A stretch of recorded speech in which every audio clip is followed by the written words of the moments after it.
প্রিয় দর্শক, চলে আসলাম আজকের 9 এপ্রিল বৃহস্পতিবার 2026 এই মুহূর্তের গুরুত্বপূর্ণ মেঘবৃষ্টি, নিম্নচাপ, শিলাবৃষ্টি, কালবৈশাখী ঝড়, তাপপ্রবাহ এবং আবহাওয়ার নতুন আপডেট ভিডিও নিয়ে।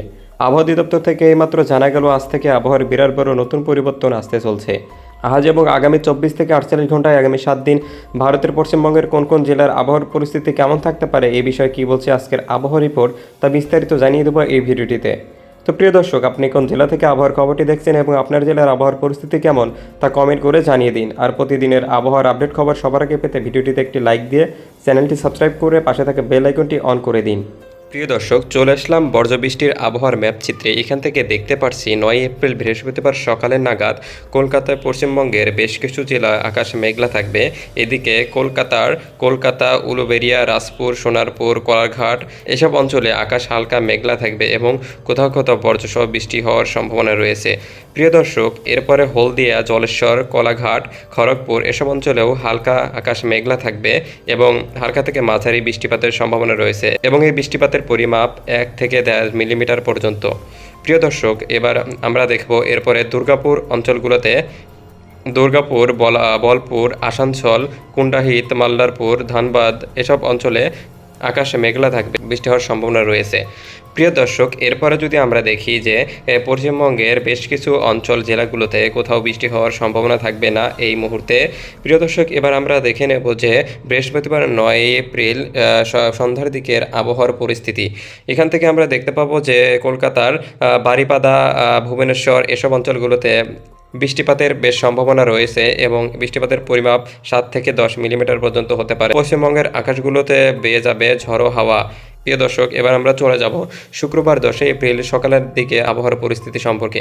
প্রিয় দর্শক, আমরা দেখতে পাবো যে বাংলাদেশ থেকে দমকা হাওয়া বয়ে যেতে পারে পশ্চিমবঙ্গের জেলাগুলোতে।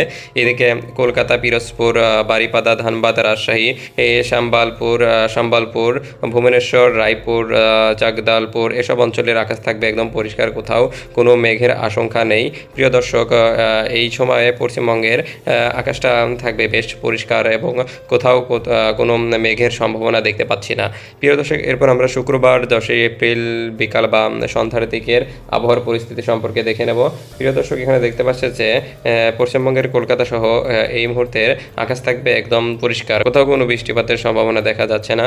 প্রিয় দর্শক, এরপর আমরা চলে যাব 11 এপ্রিল শনিবারের সকালের দিকের আবহাওয়ার পরিস্থিতি সম্পর্কে। প্রিয় দর্শক, আপনারা দেখতে পাচ্ছেন যে কলকাতার বেশ কিছু অঞ্চলে কোনো বৃষ্টিপাতের আশঙ্কা নেই, তবে কলকাতার দক্ষিণবঙ্গের সাইডে প্রচুর পরিমাণে বৃষ্টির হওয়ার সম্ভাবনা দেখতে পাচ্ছি। প্রিয় দর্শক, এবার আমরা চলুন আমরা দেখে নেই যে শনিবার 11 এপ্রিল সন্ধ্যার নাগাদ পশ্চিমবঙ্গের আবহাওয়া কেমন থাকতে পারে এটা সম্পর্কে।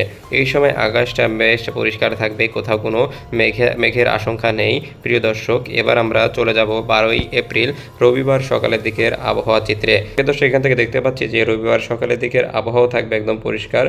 পশ্চিমবঙ্গের কোথাও তেমন মেঘ দেখা যাচ্ছে না এবং কোথাও তেমন বর্জ্য বা হালকা মাঝারি কোনো ধরনের বৃষ্টিপাতের কোনো আশঙ্কা নেই। প্রিয় দর্শক, এবার আমরা চলে যাব যে 12 ফেব্রুয়ারি বিকালের বা সন্ধ্যার দিকের আবহাওয়ার পরিস্থিতি। প্রিয় দর্শক, আকাশের দিকে তাকালে দেখতে পারবেন যে 12 এপ্রিল রবিবার সন্ধ্যার দিকে তেমন কোথাও বৃষ্টিপাতের সম্ভাবনা নেই, আকাশ একদম পরিষ্কার থাকবে। 13 এপ্রিল সোমবারের দিকে যাই তাহলে দেখতে পাবো যে পশ্চিমবঙ্গের আকাশ খানিকটা পরিষ্কার দেখা যাচ্ছে, কিন্তু এদিকে পার্শ্ববর্তী দেশ বাংলাদেশের আবহাওয়া একটু হালকা মাঝারি বৃষ্টিপাতের সম্ভাবনা রয়েছে। প্রিয় দর্শক, এই ছিল আবহাওয়ার আপডেট। ধন্যবাদ সবাইকে ভিডিওটি সম্পূর্ণ দেখার জন্য।